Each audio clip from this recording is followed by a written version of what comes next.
Welcome to another Founder Wisdom Pod. We have Kevin Halliday with us today. So let's start with professionally. Kev is the podcast host at Shed Talk, president since 26 years at Spindle and Stairs and Railings, Plexi Canada, also core owner at core.fit, COR.fit, like Cormier. And yeah, that guy is really interesting. He's all about health, wealth, mindset. He's a serial entrepreneur, an author, a keynote speaker, NEO member. So we're gonna talk about fitness over 50, bodybuilding, podcasting, investing, and everything between. This podcast is brought to you by podpire.com.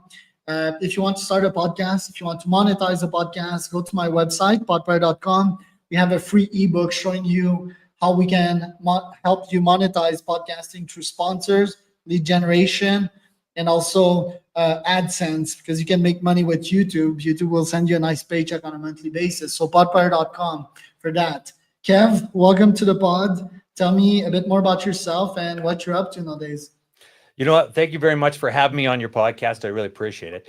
I'm going to tell you a little bit of insight. I've owned a bunch of businesses in my life, and the first one starting off about 25 years ago was what we called Spindle, Stairs, and Railings. So when you go back 25 years ago and the website and where it was, and then there was obviously no podcast back then, we had to have SEO searches. And the SEO was, I made sure the name was Spindle, Stairs, and Railings. And then I was growing and then making that, well, we're number one across Canada. And then getting into different avenues, because I'm also in the, obviously fitness industry. I'm also in the hospitality industry because I have bars, restaurants, and nightclubs as well. And during COVID, and as a young entrepreneur, or I'm going to say an older entrepreneur over 50, we had to look at ourselves and how do you redefine yourself and make yourself absolutely wonderful and great. And that's where I wanted to get communication started with a podcast. And it was Shed Talk with Kevin Halliday about health, wealth, and mindset. And it really focused on men over 50 getting into health, and what I call as my avatar is like guys over 50, say 55. They've been recently divorced twice. Okay. Make fairly good money, say 200,000 roughly. Had to give their wife the first house, the second wife another house, and they live in an apartment, have a few drinks here and there, out of shape, want to get into shape. So the idea is how do you get yourself focused and build yourself from that point up and where you're feeling down? And for myself, going back 15 years ago, not even say 10, getting into it, I was 240 pounds, sleep apnea, gout, cancer, and severe, the gout was the biggest thing, and overweight, and drinking every day, and being a very successful entrepreneur and business owner, and turning 50. And I figured out, what am I going to do with myself and actually get yourself focused on being great. And I remember, and I know you do some bodybuilding that you were saying, and you're in shape, is that how important your body is and getting in shape after 50. And then I wanted to compete on a national stage to say, okay, what's the hardest thing to do? Well, you know what? Bodybuilding is. And it's not about the workout. It's about the mindset, about what you eat, how you sleep, where you go, change your friends, and go to the next level. And that's where it all began for me now, and where I was. And then now I compete and do talks about what does it take to go to that next level and truly love yourself internally as you're getting older and being the best human being possible and giving back to humanity. And humanity is a big word where a lot of people take it for granted. And humanity can be about yourself, but truly love yourself so that you can give to others. I love that. Yeah, what I'm getting the most out of bodybuilding so far is the full alignment with my mindset of 1% better on a daily basis, because that's about the weights that I'm gaining on a daily basis in muscle. So it seems like it's full body and mind alignment. It's the only sport that allowed me to sort of really align that philosophy so easily, right? It's like step on the scale. In my case, right, it's not losing weight, it's gaining muscle and seeing my weight go up. I realized along the way I didn't want it fully to do bodybuilding, but more like functional fitness as well. And I keep stacking these goals to be harder as well, because I don't want to be like a Mr. Muscle moving like a fucking penguin. But yeah, how has it been for you in your life since you started, what other changes outside of packing muscle have you seen in your mindset? Well, the thing about it, it wasn't that now eating properly and having a proper nutritional diet, like all of a sudden I'm 50 years old and then I'm 57 years old. And the thing about being 50 and being clean, we call gear, like having the wrong chemicals and going on what we call steroids and stuff, and actually having a clean diet is so important. Healthy eating, the actual component of the actual weightlifting and building weights and building muscle was both the process.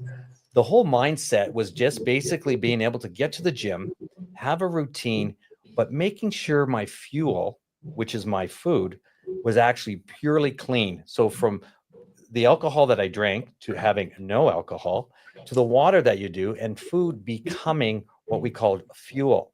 And take yourself on a journey and say, okay, how can I change my way of being and my internally to where I am and say, well, let me look at food as being fuel. What would it happen? And I call it like a runner's block as well. So people who are runners, they'd run for miles, then all of a sudden they hit this block and it's like, oh my gosh, I can't get past it. I can't get past it. Then they get through it and then they feel that relief, that adrenaline rush.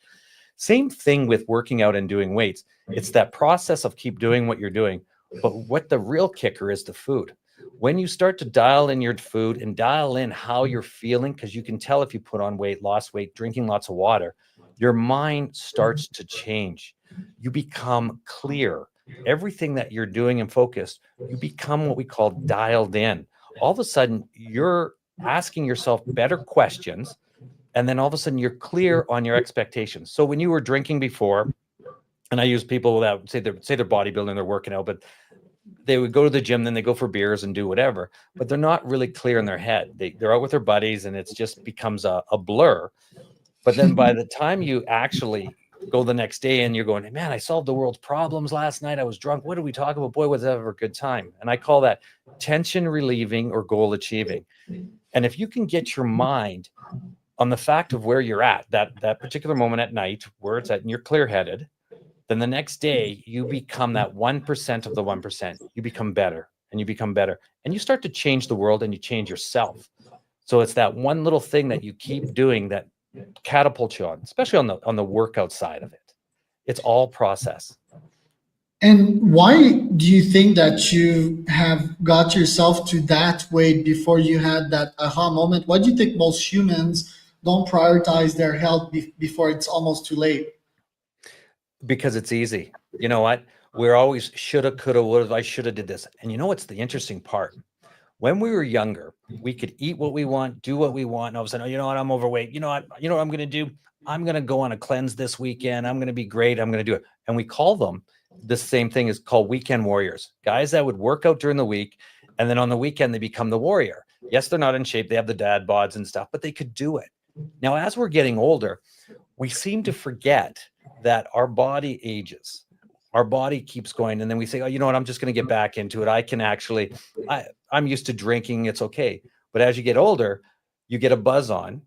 And all of a sudden you're drinking on a Monday or Tuesday. And then all of a sudden it takes you 2 to 3 days to recover from that buzz on, meaning you're not hungover, but you're just not clear and you don't know why. So the things you know that you don't know why you don't feel that way. Man, I just don't feel right. Well, maybe change your body, what's going into it, and then put it and get better fuel in there. So you're not running on unleaded, you're running on premium. And their body needs to change. And that's a process that takes time. And why do people not do it? Because we're instant gratifications. We want it now. We want the quick hack. We want I need it now. You know what? It's like business, entrepreneurs. You know what? If you put the time, the effort, and everything in it that you believe it, love it, and you're going to go forward with it, and it's all process, you don't fail. It's these guys that are looking for the quick fix, the quick hack. Oh, this is how you do it. You got to do this, this, this. No, it's not. Life is about going through the journey and making sure that you do it step by step. There's no hacking it, just like your body. So in business, your body and soul, everything that you do takes time. But as we're getting older, we complain all the time. Oh, this isn't working. This isn't working. Well, change the narrative and talk about, you know what? I didn't feel good at 30, but now I'm dialed in. Like right now, I'm in the best shape, best mindset I've ever been. And I make the most money now than I ever did when I was below 50. And I'm looking at, I've got this business and this business, and I'm dialed in, and I have more time to do what I want to do. And all of a sudden I can do this, and I'm going, wait a second, I have all the time in the world. The only difference is I was able to make it great for me. And remember, only you can decide if you're having a great day or a bad day. And that mind up here, I call them sheeples, they follow you. We need great leaders that are going to lead us, which is ourselves, and to take the advantage of showing other people how to be truly great. And people have a tendency to forget that, or they get that imposter syndrome on their shoulder and I can't do this, I can't do that. Versus, you know what, just put your head to it, do it, and stop complaining.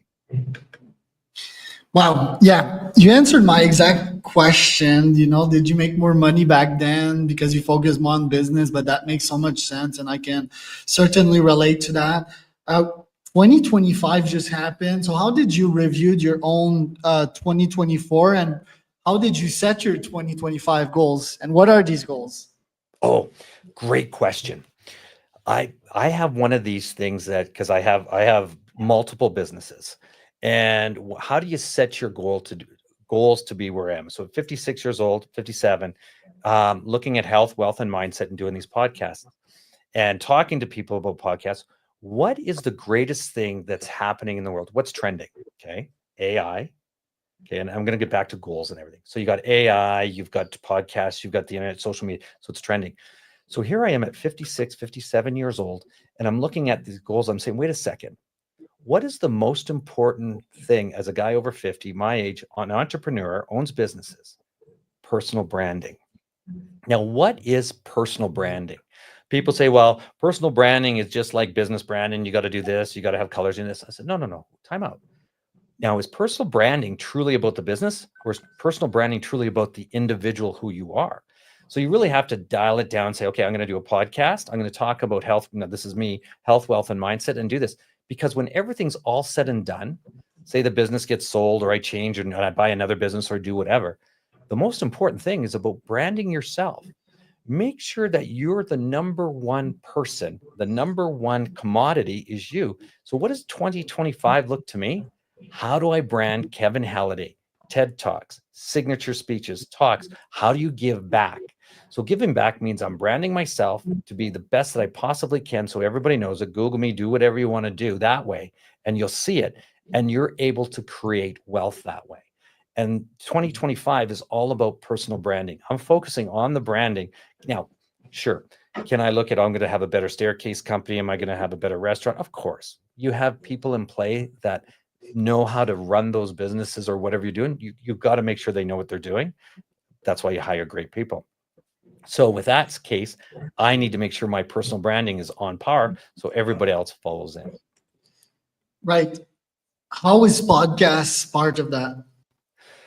So podcasts, if you look at podcasts right now, and you're the prime example of this, and I love this because it was interesting because before I came on the show here, I came in and you were on LinkedIn and you used the LinkedIn podcast. And so you're actually on live there, which was really cool.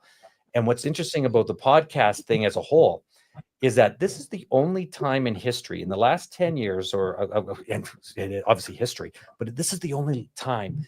And you look at this, we are at the beginning stage of greatness, meaning this is the only time that you can actually communicate with everybody around the world in real time.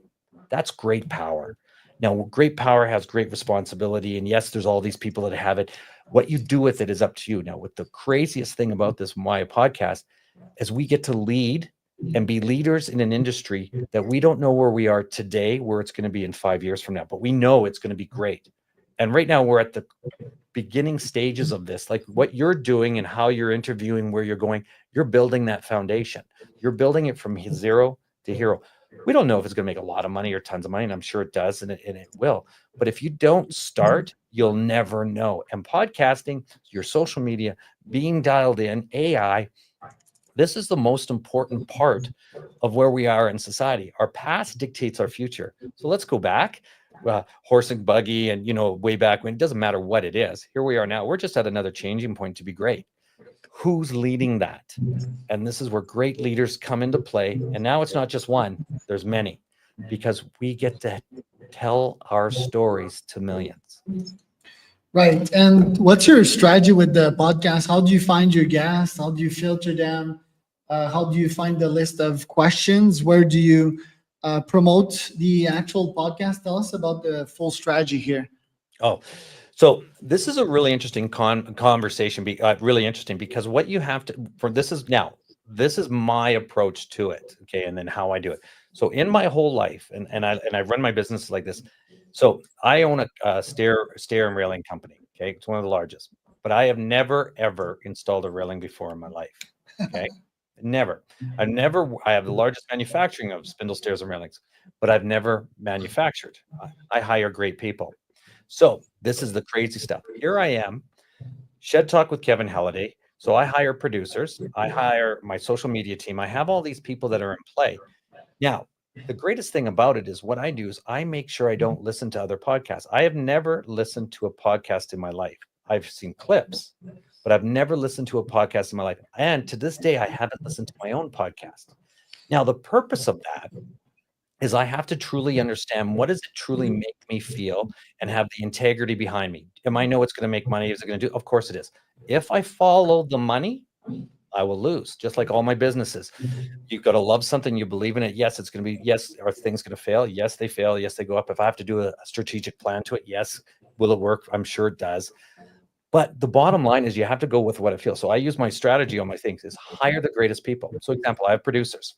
Their jobs of the producers is to make my studio look exactly beautiful. Now, I also manufacture podcast studios. So I make what we call urban studio sheds. So during COVID, I actually manufactured studios 10 by 10, heated floors, HVAC system, lighting system, podcast studios that pop up so that they pop up and then you can have communications hubs everywhere. And the actual urban studio sheds are like sheds where you can meet and talk. So that's where it all started. And it was like, wait a second, if I take that, I can 10 times it. I can make it better, but don't follow the money. But if I hired the right people, so I have people that come in, they'll produce it, they'll have everything. So I have all the switchers, I've got all the lights, I've got everything that's needed, but I make sure I hire the right people. Now, I have a lighting guy. Lighting, they come in and they do all my lighting. I don't do any of the lighting. I don't do any of the editing. I have a social media strategist that actually takes the strategy of the social media. They build off of that. How do you get out there more? Well, podcasting. So they have to look for the people. They find out that who are the best out there that can actually take it to the next level, next demographics. How is their LinkedIn? How many followers do they have on LinkedIn? What's their YouTube channel? What's their Instagram? What kind of people are they? And then you look at that and you have to strategically place yourself and go, okay, we want to go in this direction. Or else what we're going to be is, I call it a star salesman. We're over here, we're over here, we're over here, we're over here, and connect the dots, and we're a star salesman. We need to be more of a instead of a shotgun approach, star salesman, we need to be a sniper approach. And what that means is we're going to actually target the markets, do it. And it's easy to do, but you hire the greatest people to help you through it. I don't need to know it. You know what? I can run a hospital, but it doesn't mean I can do brain surgery. Love that. Yeah, or create AI agents like I preach nowadays that will do a more consistent and better job. But you somewhat need to be technical, right, and learn technology, how to code, how to plug things together. I think it's really important for people to adapt to the AI age with that. We've both been on Dragon's Den, just that your pitch was way better than mine. You have been top three in the fitness category. Can you describe your experience and what you've learned from that one? So what was really interesting, I had a company, and actually the core fit one, because I sold it prior COVID. So when we were doing this, but what was interesting, so the Dragon's Den episode, and it was really cool. And I've been on it a couple times. Years and years ago when Dragon's Den first came out, I had a company called Arena Camp. And what that was about was that you would be able to watch your kids play hockey. This is 15 years ago, before the internet was coming out, just right around there. And then we did a pitch then, but I can talk about that later. But what was interesting with the Dragon's Den, you're gonna go. It was in Calgary, and they had the audition for the Dragon's Den, and I had a brochure, and I said, you know what, I'm gonna go on the Dragon's Den with my brochure. Now, understanding what the Dragon's Den's about, the Dragon's Den is not about as an entrepreneur to get on there and they're going to give you money. It's television. It's all about, and I call it smoke and mirrors or whatever you want to do. What makes it look great? Sex sells. Okay. Sexy cells. So I had Corfit and warped walls and salmon ladders, and I said, wait a second, I can give you guys the most sexiest approach, what looks really cool on TV. So what had happened was, knowing that I was going to be taking this and putting it on the Dragon's Den, I was going, okay, well, here's my pitch. So I got the pitch. This was at the start before I got on the TV, and said, here it is. I want to have a salmon ladder. We're going to go up it, and this, and they go, oh my God, can you get this to Toronto? We would love to have it. They didn't want to know my numbers, which I knew they didn't. And I said, no problem. So then I started to think, I go, wait a second. Always ask ourselves better questions. If this is a Dragon's Den, great PR, it's going to get me to the next level. What does it take? So I made a phone call to a guy. His name was Brett Wilson. I don't know if you know who he is. So Brett Wilson was one of the Dragon Den. He was on the Dragon's Den way back in the day. And so he was on, and he was one of the original Dragon's Den. I called him up out of the blue. I said, hey, Brett, my name's Kevin Halliday. I'm going to go on the Dragon's Den. Can you give me some pointers? And he says, yeah, no problem. I'll give you some pointers, because he's not on the Dragon's Den anymore, or he wasn't then. So he told me, he says, you know what? When I was on the Dragons, Den, this would have only 15, not even 10% would be actually nobody got a deal. Yes, they said they would, but they wouldn't. It's all TV. And I went, interesting. So that's how this is working. I said, okay, I get it. Great guy. So he kind of told me what it was truly all about, what the true story was. So then we went to Toronto and we did the actual pitch. I got the deal from Michelle. I never ever did meet her. Okay. And it was a go, and they wanted your NDA. So that's fine. NDA, all that. But it wasn't always about that. It was about the actual process of going through it and getting yourself on TV, getting the advertising. What does it look like? You had 90 seconds of a hero or a zero.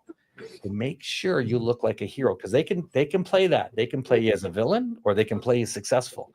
So my pitch was, hi, it's Kevin Halliday. I'm with Corfit. I'm looking for $60,000 for 20% of my business. Have you ever seen what the American Ninja Warrior Tough Mudder is about? We manufacture obstacles so that you can actually come and actually participate in this. It's a growing blah blah blah story. It's funny how I remember the actual pitch, because you have 90 seconds of pure, no editing, no cutting, and if you flub it, then they're going to go back and make you look like well, this guy doesn't know what he's talking about. His evaluations are wrong. And I made sure my evaluation was really small. It's only $20,000, right? So they couldn't really argue with the evaluation. So everything was perfect, and we got top 3 pitches, even to this day, top 3 pitches of all time in the fitness thing. And it was because you understood the question they were going to ask, and how does it look and sell on TV? Would you like a deal? Sure. You want to have that? Sure. But did it matter? No, you wanted the TV. So, Dude, I love that. I consider myself pretty smart, but like at what was I, 20 years old, I never thought about it that way. And thinking about it from how you're explaining it to me right now, as a more mature and showbiz conscious entrepreneur, it makes a whole lot of sense why we haven't got any offer and confused the fuck out of them. We had a nootropic business, and one was it's all for brain optimization, right? One for students, one for entrepreneurs and professionals, and the last one for Alzheimer. And it was way too complicated for their brain. It was not good show business. We couldn't like pop a pill live and show them that we're all brain optimized all of a sudden. So yeah, I saw your pitch. It was pretty good.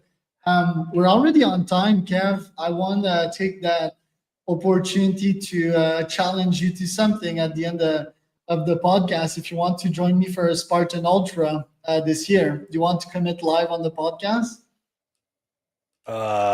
Spartan Ultra. Yeah, I'm all over that for sure.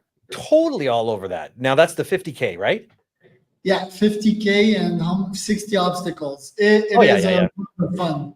Oh gosh, I've done so. Just to go back on the Spartan, so I used to compete in every race at a Spartan from 0. Oh my gosh, I was ranked number 9 in the world way back in the day. But that was only because I did so many races, not because I was that good, just because if you did races, you got a point and a point. And I used to travel all the way down the coast, down to California, all the way over and back up. But oh yeah, for sure, all over that. The only problem that I have to consider is that when I do my bodybuilding competition, I start my cuts, and then September is my my world. So I compete in the worlds, and then this June. So I have a June and a thing. So I'll cut another 20 pounds and get leaned and ripped. So, but Yeah, yeah, next time I'll be cutting myself because I have a 200 pounds goal. I'm at 170 now. I went from 150 to 170. And yeah, I'll start cutting because I have some endurance events at the end of the year. So, or I'll run as a big bulky motherfucker. Like, let's see. oh yeah, Which is still not useful when you're running. that's right. What federation do you compete in? Uh, Anywhere. If there's one in Canada or US, I Right, do right. most of my in Mexico Oh, because okay. that's where I'm based. But yeah, like anywhere we want, we can do one. Perfect. I'm all over that. Yeah, that is awesome. Perfect. Cool. Kev, thanks for coming on today. Where can people find out more about you? You know what? You want to find out more? Go to kevinhalliday.com. Just Google me, and then everything will take you to all the companies and then where we're at, our Instagram, and then everything from there, and then all the stuff and the brands that we have. So kevinhalliday.com. That was Charles Cormier.